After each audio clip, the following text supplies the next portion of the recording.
Boomer Sooner. Ball's out, rolling around on the turf. Sooners recover. Looks right, wants to throw, does. It's intercepted.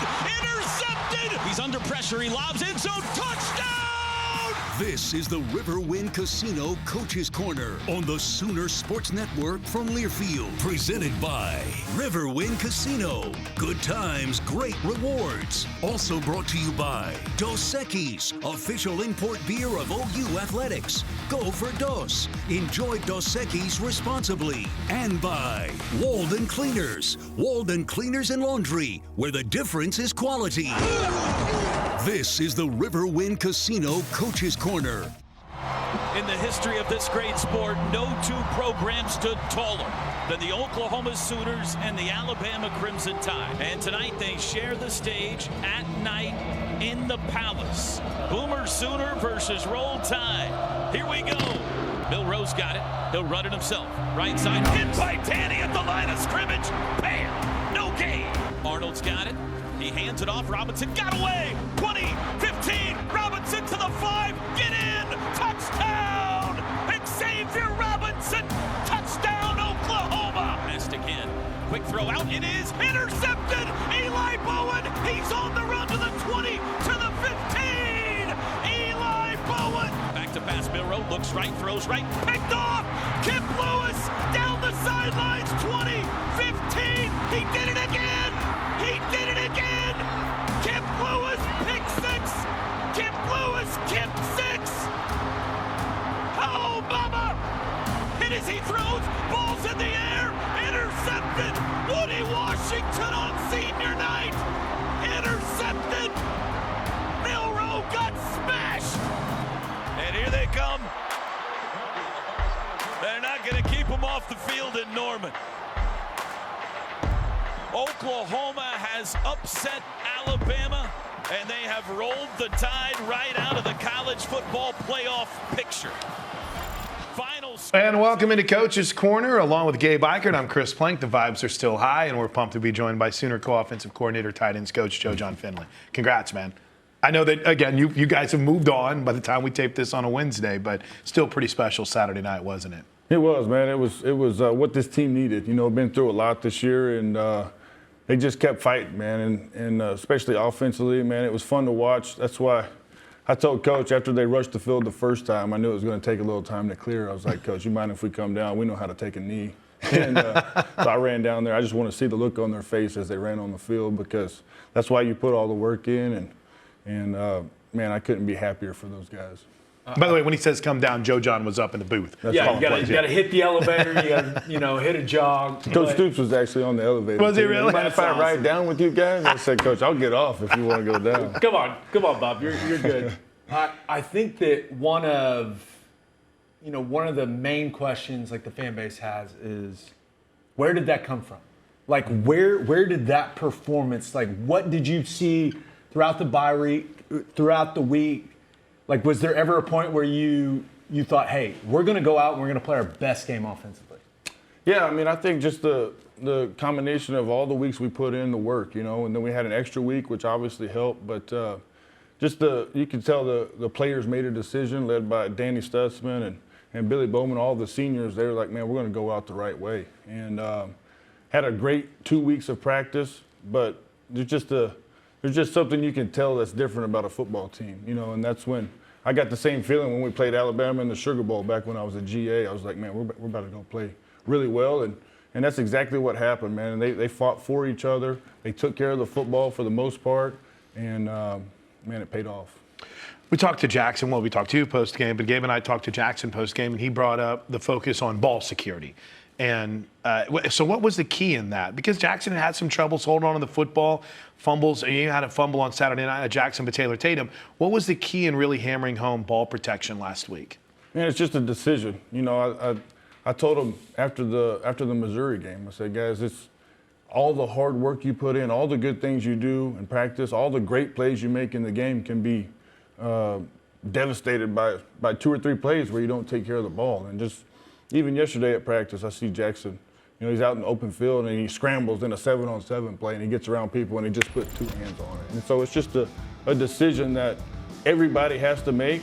And I said, if I'm the one yelling about it at practice, it's going to be a problem. Whenever you guys take ownership and you're the ones getting on someone that's got the ball swinging around, that's when it's going to change for the better. Jackson did a really good job when he was involved in the run game, protecting the ball. But I also thought he made great decisions. You guys put him in a lot of situations where he's reading a defender. What did you think of his decision making when you guys put him in those situations? I thought he did a great job. I mean, like you said, almost every play we ran, he had to make a decision with the ball, and it's a lot of ball handling too. You know, it's not easy whenever you don't know if you're going to give it or keep it. You know, there was a lot of focus on that in the week of preparation, and he did a great job not only in the run game but in the pass game. We only threw it 11 times, but we called more than 11 passes, and he made the right decision to scramble. Sometimes he didn't even scramble for yards. He just got us back to 0, which kept us out of 2nd and 13, 2nd and 14. And as we know, this year it's hard for us to overcome 2nd and 14, and that was a big focus for him, and it'll continue to be a big focus for him. Well, you told us the story the last time you were on with us about how he had a tough freshman season in high school, right? Went into a game and I think finished like 1 of 9, and he learned from that. Obviously, different level of adversity he's faced this year, but you guys have never really wavered recently. What is it that you've seen in him that has, even through what happened at Missouri, allowed you to stay with him and then allowed him to excel like he did on Saturday night? What have you seen in him? I think, yeah, he had that situation in high school. He went in as a true freshman against Austin Westlake, who's one of the best programs, and had a tough game and came back and had a really good career. But he just, you know, just his preparation throughout the week, his confidence grows week by week. And just, you know, he comes from a great family that they understand that, you know, there's going to be hard times in life. You're going to run into hard times, especially playing this position at a place like this. And he just knows how to handle it, and he continues to grow, and he will continue to grow. Xavier Robinson. Oh. We saw him make some plays in the Missouri game. Yep. It was clear, hey, this guy's improved. He's going to be a part of this offense at the end of the season. And then he went out and he did that. Just what was your reaction, maybe in real time as it was unfolding in the game, but also just going back and watching the film? What was your reaction to the way that he played against Alabama? Just not surprised, really. I mean, like you said, early in camp, he struggled really with ball security, and so that was the hesitation, you know, early in the year. But like I said, he was over on scout team, and coaches kept raving about him over there, and actually went and got him off a scout team, and he was not happy about it because he's like, man, I don't want to go over here and be the 3rd or 4th team guy and not get any reps. And but man, he continues. He's in the building every day at 6 a.m. working out with Smitty. He's there last at night, and he does every single thing that DeMarco Murray asks of him, what we ask him in this offense. And that's, you talk about being coachable, and man, he's detail oriented. He does everything that you can possibly do, whether it's recovery, in the weight room, in the meeting room. He takes meticulous notes, and he's hungry to be very special, and you're just getting the first taste of what he can be. And I think one of the coolest things about it is we saw that opening video. He scores his first touchdown. Who's waiting for him on the sidelines? Javante Barnes. Absolutely. Right, that room's, it's cool to see. Quick break. We'll preview LSU and talk about the tight ends with Joe Jon Finley next. Inside the Coach's Corner, presented by Riverwind. Coach's Corner is brought to you by Bud Light. Easy to drink, easy to enjoy. Riverwind Casino. Good times, great rewards. Orthodontics Exclusively is a proud sponsor of the Junior Captain of the Game. Junior Captain is the ultimate fan experience for children 6 to 12. Bob Moore Ford is proud to honor service members through the Patriot of the Game. Chick-fil-A. Download the Chick-fil-A app and order your favorites ahead of time.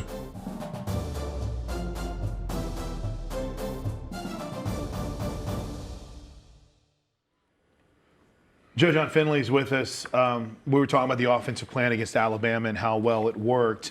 We're going to talk about LSU here in just a bit, but so many questions that still linger. And one of them, I think, is just since you took over, this team has, I think Coach Venables said, rushed for over 1,000 yards since you took over as the offensive coordinator.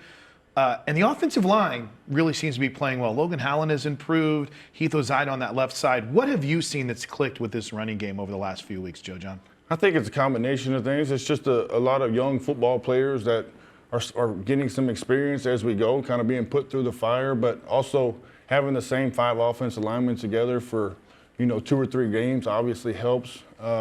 Obviously, the emergence of X and Barnes running the way they do helps as well. But I think it's a big-time credit to Coach Beatonbow, man, just taking these guys and just getting better and better every single week. And that was my message to the offense when I took over. I said, guys, I don't have any magic football plays, but this game has been and always will be about, 1, taking care of the ball, and then 2, fighting for your brother, because there's never going to be perfect plays. You're going to have to make plays when the play call's bad, and then when we have a good play call, man, we got to take advantage and get as many yards as we possibly can. But for the most part, man, our big focus has just been fighting for each other and straining for every single inch that we get. And, man, they've taken on that challenge. And, man, we have so much fun. On Thursdays, right before team, we get together and it's like a party. And that's led by Troy Everett, man. That's a big-time addition to the offensive line as well. Just a great leader, brings great juice, and has some experience in big games, and extremely proud of everybody. Not to mention, you see a lot of these plays, the running back breaks loose and the receivers are blocking, man. They're straining and fighting for each other, and that's where the runs, the big-time focus is this. We got to turn 12 and 15-yard runs into 40 and 50-yard runs, and that's what we did a couple times because of the receivers on the perimeter. Your guys have been a big part. The guys in your room, in the tight end room, have been a big part of what you guys are doing in the running game with all the counter stuff. Mm-hmm. What have you seen from your group, mainly Bauer Sharp and Jake Roberts, in those situations? Man, I think, Bauer gets a hard rap on Twitter sometimes, but boy, does he ever. Man, I couldn't be more proud of this guy. If you turn on the tape and see what he's doing with his body to sacrifice for this football team and how he feels on Sundays, because he's running into guys that are 280, 250 pounds over and over again for the football team and hasn't complained one time about it. And he's an extremely physical presence. He's a leader. He brings a lot of juice. Everybody on the team loves him. And he's a big part of what we're doing. And I can't say enough about this guy. I think he's going to be a really good player in this program next year. People forget, he's barely played the position, but I got to know, man. Bama gets in, their zero look. Mm-hmm. It's exactly what you want. You'd worked it all week, going with the double pass. It works perfectly. Absolutely. What was the reaction in the booth when that ball hit the turf? Because that had to be painful. Yeah, it still hurts, but it was funny because I think half the staff didn't think I was going to call it. You know what I mean? Half of them thought it might work, half of them didn't. I was like, hey, it's going to work, I promise you. But we got it into the right look, and I said first time we got in that situation, I'm going to call it, and sure enough, it was zero, and everybody just kind of stood up a little bit trying to watch it, and then when it hit the ground, man, it was tough. But also, the great thing about it is the reason we wanted to do it also is just to get them out of this, and that we never saw this blitz again the entire game. And even though it didn't work out, it still served a purpose for the rest of the game. Mm. After something like that, it's different. You're up in the booth now as opposed to down on the field. Bauer seems like a pretty headstrong dude. Do you have to say anything to him? Do you talk to him at all on the headset, or is he just he watches it and gets back to work?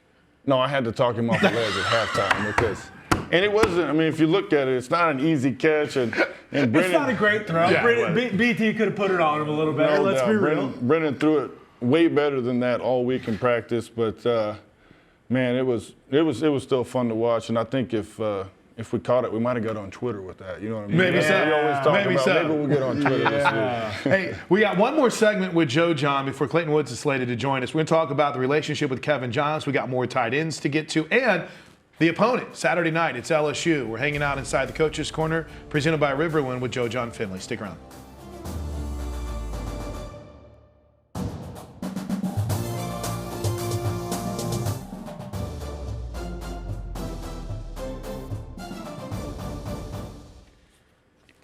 Big time thanks to Joe John Finley for hanging out another segment with us. There's so much to talk about. So much to talk about. We're having a fresh cup of community coffee with Joe Jon. With that in mind, you brought up Bauer Sharp before the break. Norman Kidd, Jake Roberts. I think PFF had him as the highest graded offensive player on Saturday. So a big time from him. It's got to be pretty special, not just that moment, but to be a part of this year for Jake. Absolutely. He's the mayor of Norman, as we call him in the tight end room. But, man, so happy for him. You could tell all year he's just been soaking every moment in. You know, he's taking pictures and really enjoying every single day, and also been a great leader for our offense. But, you know, his family from here, and so happy for him that he got to finish his last game in Norman out like that. When the change took place, Kevin Johns slid into a bigger role. Mm-hmm. What has the collaboration been like for you and Coach Johns? Like, what has that experience been like for you? It's been great, man. He's got a lot of experience as an offensive coordinator, and has helped me big time, just organizationally, and also been a great voice for the quarterbacks. You know, he's such a positive person, and at a time like this, with both of those guys in kind of in a rough spot, he's exactly what they need. Just positive all the time. Also understands the game. He's coached quarterbacks for a long time, and has helped both of those guys. And even when he was the analyst, he was always the guy talking to the other guy, you know, the guy that wasn't playing and keeping them up and doing great things. I've watched him. I watched him all year long over there on the sidelines. Plank's always watching. I'm stalking. That's my little spot right there. He's always lurking. Now, I used to be with Joe Jon, but there's our little spot that we have, and it's right behind where the quarterbacks sit. Now we can't hear anything that they're saying, nor would we share it. You don't have to lie. But I'll tell you what. It seems as if that's a group that, I'm not going to say anything necessarily different, but there's a lot more confidence coming out of that, even with some of the struggles that have taken place. Do you see that with that quarterback group? Absolutely. I think they've done a great job, and they've supported each other. You know what I mean? That's what I love about it, because, you know, they're always helping each other. They want what's best for each other, and they want each other to do very good. So it's fun to watch those guys, and I'm just proud of both of them, because it's easy in this day and age to throw the towel in and say, I'm going to go somewhere else. But both of them have stuck together and fought through this and really taken over leadership roles in our offense. LSU at night. Mm-hmm. Everyone says it's the craziest thing in college football. Just after the way things went against Alabama, how excited do you feel your guys are for this opportunity on Saturday night? I think they're very excited. You know, I told them after practice on Monday, I said, as good as it felt to do that at home and have everybody rush the field, it's going to feel just as good to go into someone else's house, especially a place like this. I've been there twice, once with Missouri, once with Ole Miss, and it was actually Ed Orgeron's first game when I was at Missouri. But it's going to be crazy. They're going to be wild, and I think our guys will feed off that energy and just need to start fast and take care of the ball. What have you seen from LSU's defense that stands out to you, Coach? I think they're really good. It's just like any SEC defense that you come against. It's like, okay, they're top 5, top 10, you know. So it's just becoming normal, which I think is good for our guys. It's not a big deal to go face one of the best defenses in the country. I think their defensive ends are really, really good. Number 4 off the edge, and number 35 is a giant. I mean, he looks enormous. Yeah, he could be a 3 technique. He's 6'6", 280, and has a lot of twitch. And then I think number 40, their Will linebacker, runs all over the field making plays, similar to kind of a Danny Stutzman type guy, a lot of energy. I think he leads the defense, but excited for the challenge and look forward to it. You know, one thing is that environment. I mean, you've dealt with loud environments all year long. Gabe talks about communication with the offensive line, even though LSU isn't as good as they probably want to be. Is that a conversation, or is this team so used to being in loud environments and communicating that it's just almost like old hat for them? It is. I mean, we've done it all year, and we'll crank the music up at practice today, and nobody can hear, and everybody gets frustrated because you can't hear coaching either. But it's necessary, and our guys, they'll handle it well, and I thought they did a good job with it at Ole Miss. Just got to continue to focus on the things that make it easy. Before you get out of here, I want to ask you about the defense. And we saw the Alabama game is the best example of just how beautiful complementary football can be. What has it been like for you calling plays, handling this offense, being in charge of it, knowing that you have that defense? Man, it's a lot of fun. You know, it's fun to watch those guys when you're going through the next drive and everything, but they're out there making plays. It's hard not to watch it, you know. But it's been great, man. Because as you know, I've been here whenever the defense was kind of the opposite. You know what I mean? The defense was struggling and the offense was carrying them through. But these guys, Danny Stutzman, Billy Bowman, Ethan Downs, they deserve this. They prepare like pros. They're like NFL guys, is what I say. But it definitely changes how you call a game. You know, a couple of those third downs in the tight zone, and as you're going in, you're like, okay, we got a chance to do some different things here, and because I feel confident that our defense is going to be able to stop them no matter what happens. And then real quick, my final one. We talked about Bauer and Jake, but there's some young guys in that room that we've seen flashes from. Cade McIntyre, Caden Helms had a touchdown. Devon Mitchell getting a year to acclimate himself to the college game. How have you seen that trio come along this season? They've done a great job, man. I think Caden and Cade both. They've battled the injury bug their whole career, and even now they're not healthy, but they're fighting through it because they see all their teammates doing the same thing. And Devon's kind of like Xavier, you know, he's been over there on the scout team all year, just developing. He's 17 years old, I think maybe 18 now, but we're getting inside, and I'll put him in there just to take some hits off of Bauer and Jake because they hit so much in the game. And you'd be surprised, you know what I mean? Now it's just all the mental part of it and learning the offense down to the detail. And man, he's got a really bright future because he's one of the strongest tight ends I've ever been around in my life. That's awesome. Congrats on the great win, Coach. We'll see you in the Bayou. And happy Thanksgiving. Enjoy it with the family. All right, thanks. Favorite Thanksgiving side, go. Rapid fire. Broccoli and cheddar casserole. Whoa! Yes. Upset. Stick Patty around. Finley. Clayton Woods joins us next inside the Coach's Corner. This segment is brought to you by Community Coffee, family-owned Community Coffee, the official brewed coffee of OU Athletics. Taste the difference family makes. We want to thank all of our Sooner Radio Network affiliates across the state and region. Fans can check out Soonersports.com for an affiliate in your area.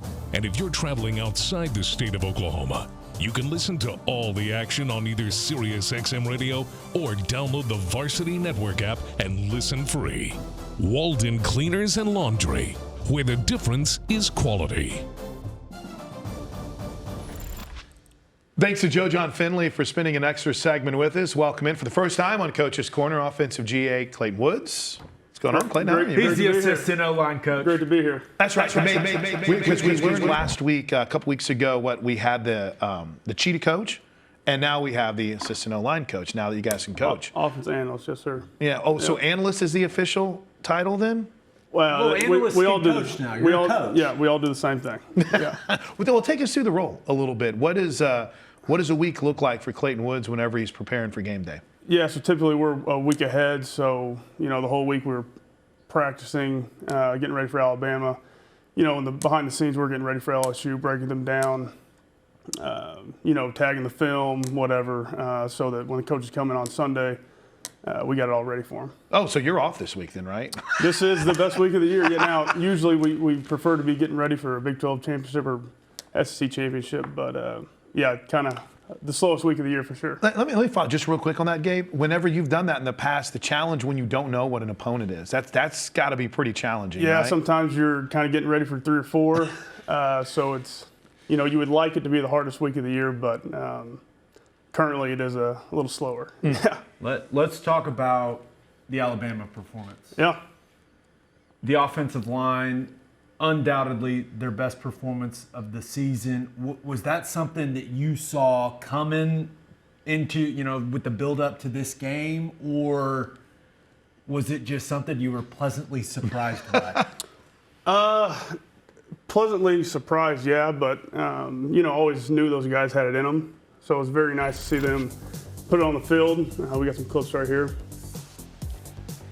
Actually, don't block too many people there, but make it work. But seriously, you know, they had it in them all year. They've been busting their tail. Obviously haven't had the success we wanted, but really cool to see those guys get the success and you know, finally pay off for them, especially a team like Alabama. So really cool. Have you noticed a shift now in the room from a mentality standpoint, from an attitude standpoint, a confidence standpoint after what they were able to do against Alabama? Not a ton. You know, they've been confident. You know, obviously like the lack of success we had. You know, they continue to come in and work every day. Sorry, I'm getting kind of caught up here on the clip. He's caught being up in distracted by all the things that are going wrong. But no, seriously, they come to work every day and bust their tail, and obviously there's a few more smiles on Monday than coming in after a loss. But no, confidence and attitude has kind of been constant throughout the year. As we're watching this, just as someone who coaches and spends a lot of time watching film, what are you looking for? Like, what are you seeing, Clayton, whenever you see some of these? Are you seeing the mistakes? Are you seeing the positives? Are you seeing it all? Yeah, just all of it. You know, the technique, the assignment, you know, how everything's, we expect it to work, and then there's a lot of stuff that you just got to make it work that we don't prepare for. You know, they brought a corner crash to us about 4 plays in a row that, you know, we probably didn't work crash on every single one of those plays. But the guys just, you know, make it happen. Looking at the level of execution against Alabama, there were a lot of moving parts to what you guys were doing. Yep. The picture changed quite a few times post-snap, and the offensive line seemed to handle it extremely well. What do you think the key was to that? They were just locked in all week. Like you said, it's kind of a lot of moving parts. It's not as complicated as it might seem sometimes, just from the outside perspective, but they were locked in all week and ready to go. And like I said, their confidence level and attention to detail has been, you know, great all year. So it's not like they were more locked in or paid more attention, you know, for the Alabama game. It's just, you know, it's kind of how football goes sometimes. It, you know, worked out a little bit more and executed. Also, we had very few penalties, which helped. Very few negative plays. So kind of kept us on schedule throughout the game. If you go back and look at the opening week depth chart, there is one guy on the offensive line that is still healthy. Yeah. Have you ever been through anything like this, to see a team have to be challenging its depth, right? And then thrusting. I mean, Logan Howland, I've fallen in love with this kid. Yeah.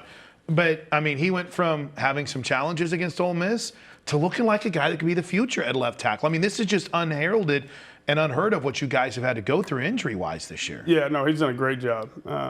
Obviously, we're playing a bunch of young guys. You know, sometimes that's a good thing, sometimes it's a bad thing. Obviously, that's the hand we've been dealt. But the progress that those young guys have made is it's really, really cool to see, no doubt. What have you seen? So you've got two young guys now playing next to each other on the left side of the offensive line with Howland and Heath Ozida. What type of growth have you seen from those two guys as they're going through, kind of being baptized by fire together? Well, everything from physical to mental. You know, like you said, really young guys, redshirt freshmen that, you know, everybody wants to play early, and, you know, I don't know how realistic it really is in the back of their mind. But getting thrown into the fire, and you got to grow up real quick. And those guys certainly have, and done a great job for us. Obviously played their best game against one of our best opponents, so it was really cool to see. As we're kind of moving from left to right, so let's talk about center in Troy Everett. Yeah. A guy we've gotten to know pretty well in our post-game interviews the last few weeks. Great personality. Awesome dude, yeah.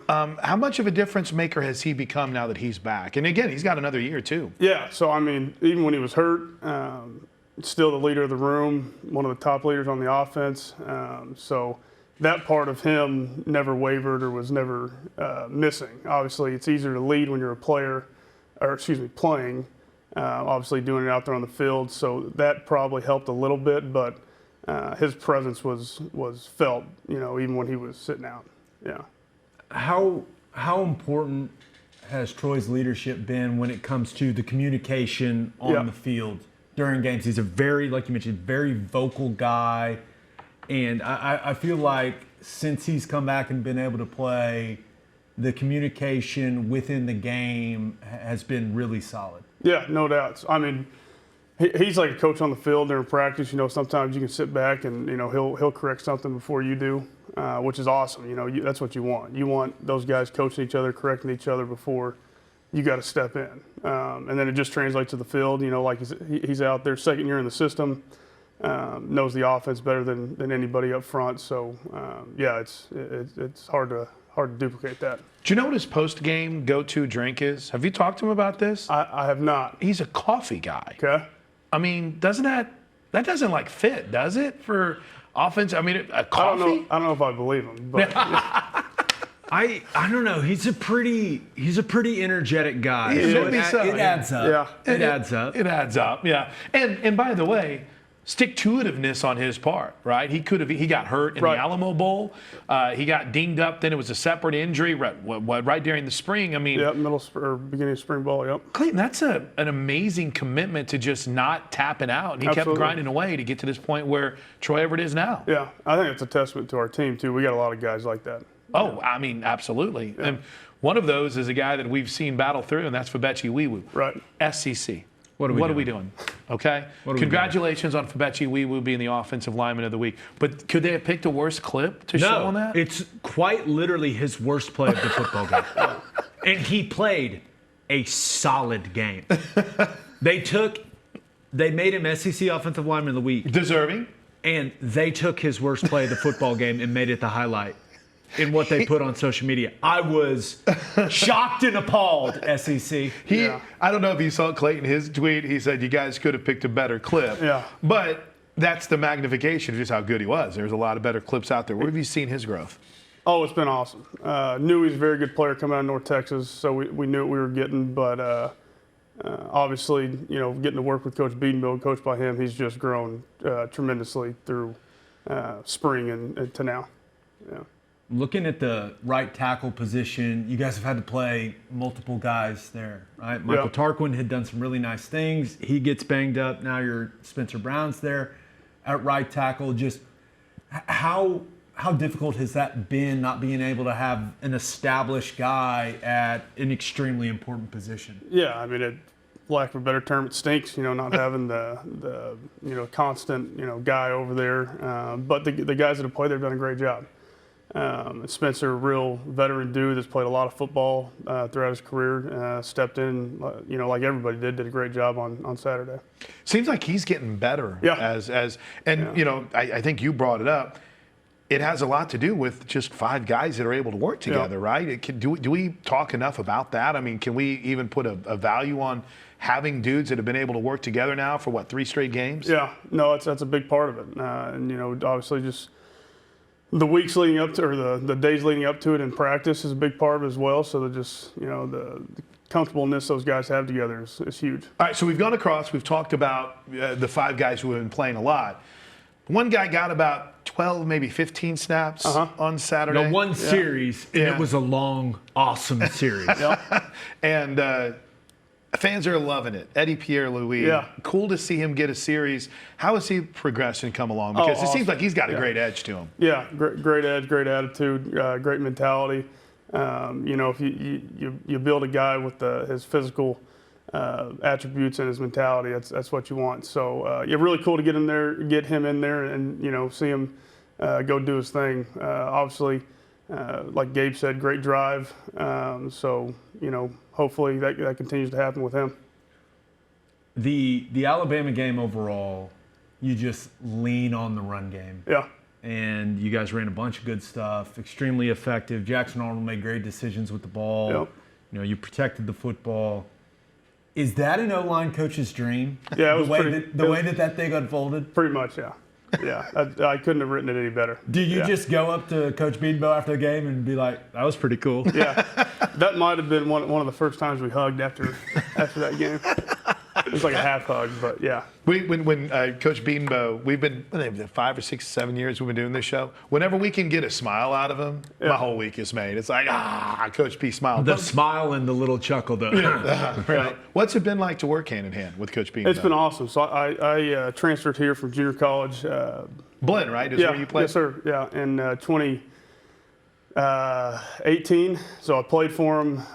Then I went and coached at a small school for a year, and he gave me a call back. And before he could finish the question, I told him I'm packing my stuff and coming. So been awesome. GA'd the past 3 years, and then he kept me on as an analyst this year. So been nothing but good to me as a player and a young coach. So been really cool to work for him.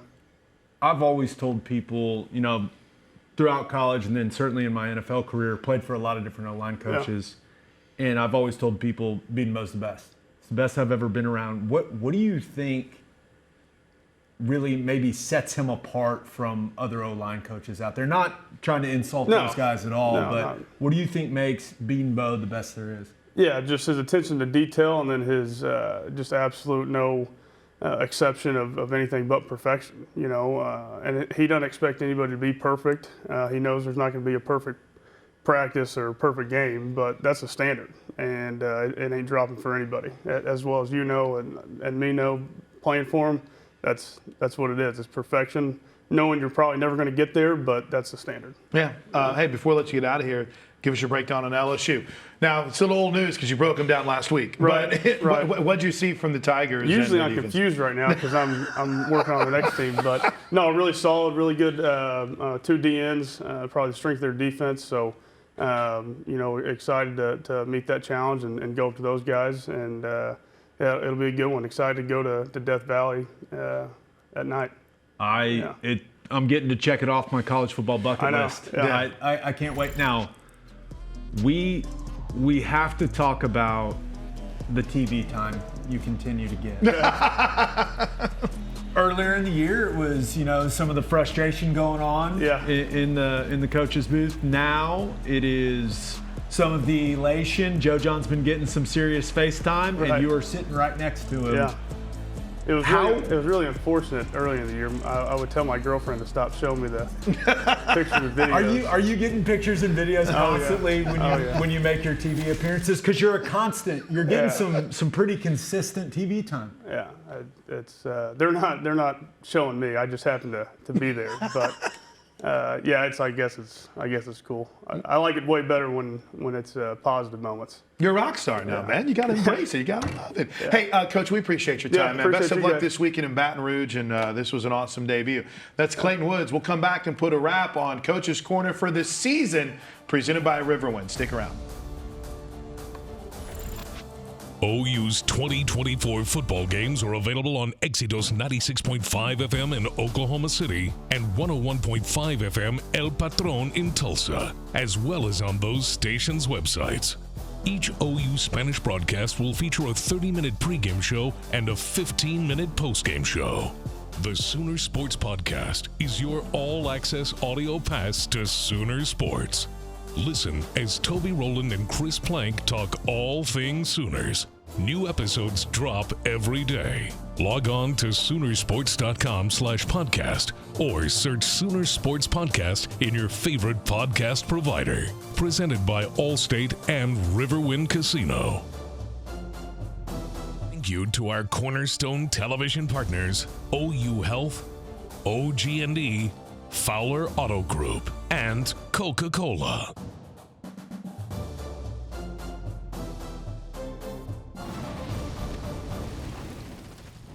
Final segment for us here inside the Coach's Corner, not just for this episode, but for the season. This is a show that wraps up when the regular season wraps up. So thanks for joining us all year long. It's time for our final segment, brought to you by Riverwind Casino. Good times, great rewards.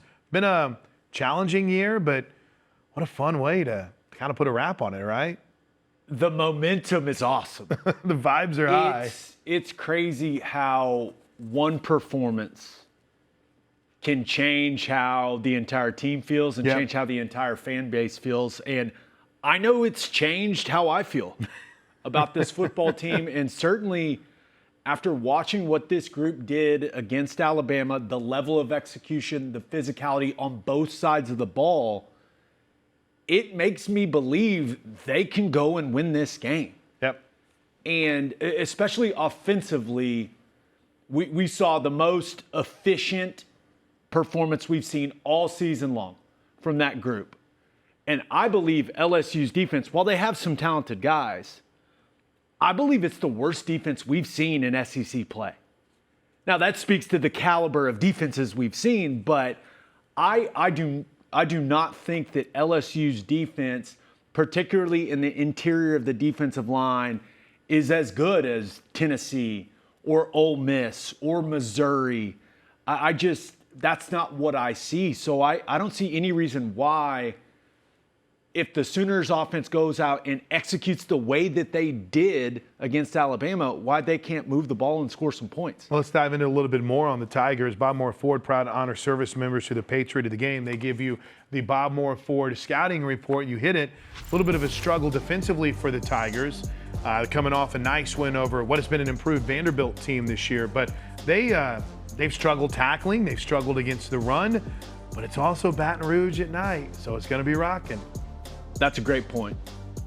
We saw how clean everything was for OU's offense against Alabama. The communication, all the moving parts that they utilized with the shifts and motions and how that messed with Alabama's defensive fits. You have to go and do that in what is supposed to be the most insane environment in all of college football.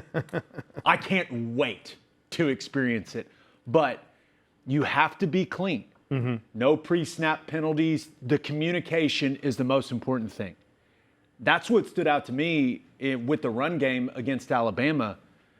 Guys were going and blocking the right guys. Guys were targeting the proper guys. And also we saw some really great examples of OU's offensive linemen or the tight end group adjusting to the picture, changing post-snap from Alabama's defense. That's going to happen against LSU. Can they handle it the same way? And I think they can. I think that OU's offense will find success in the running game against LSU's defense. But I do wonder if we just see LSU come out and do some different things defensively because of the limitations we have right now in the passing game. Yeah, and you saw a little bit of it against Vanderbilt. LSU did a better job, but it's kind of leading right into Eichard's Intel. Orthodontics exclusively brings you Eichard's Intel. Orthodontics exclusively, brace yourself for the ultimate orthodontic experience, and you might be forced into throwing the ball a little bit more this weekend. And good news, you're down another receiver, right, with the Brendan Thompson injury. Not missing your top 6. Which makes it tough, but what can counter that? What can Oklahoma do to counter that? Well, I think it all starts with the run game. Right. And I'm interested to think, as I was studying LSU's defense throughout the week, part of me looked at it and goes, what would prevent them from just putting 7 or maybe even 8 in the box and saying, hey, Jackson Arnold, throw it? And it's very possible they do that. So how do you counter it? You got to have someone run by someone. You got to throw it over the top. You got to throw it over their head. That's the only choice you have. So I think there are some opportunities for some big plays, especially building off some play action stuff off the running concepts that OU's had success with.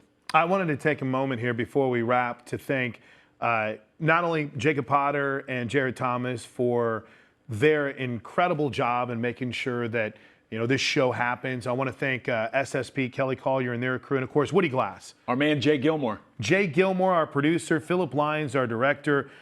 Julia Den on TD Replay was Herman Baez, Cariana Gambe. Gladys Smith helped us out with audio, as did Shansley Glenn. Brendan Dillon and Kate McCullough helped us out with graphics. And Ahmed Al-Nasaria has been here in studio with us all year long. Thanks, Ahmed. You're awesome. And thanks to you guys for listening, watching, following along. If you caught us on TV, if you caught us on YouTube, if you caught us on the Sooner Radio Network, we're grateful. And as always, thanks to the coaches. We'll see you guys in Baton Rouge on Saturday night. Let's go party until next year. Boomer Sooner, everybody. This has been the Riverwind Casino Coach's Corner, presented by Riverwind Casino. Good times, great rewards. The preceding has been a Learfield presentation on the Sooner Sports Network.